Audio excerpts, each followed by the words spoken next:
Magandang araw, ako po si Albert, operator ng SM City dito sa Cebu branch. Nagamit po ito sa loob ng 7 araw mula August 24 to August 30, 2025 na may total na 31 meters.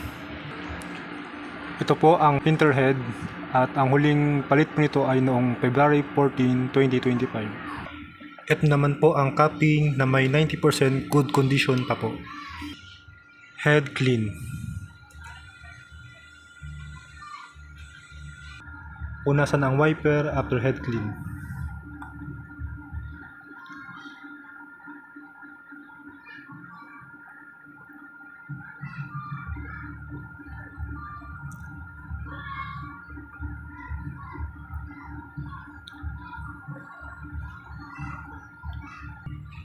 Nozzle test.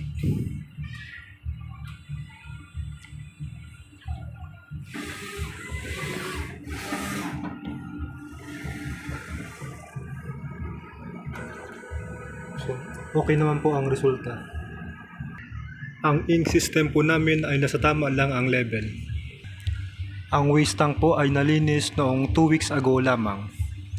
Ito naman po ang aming ABR at ito po ang ground wire. Ito naman po ang aming stocks. Ito ang used ink, unused powder at unused film.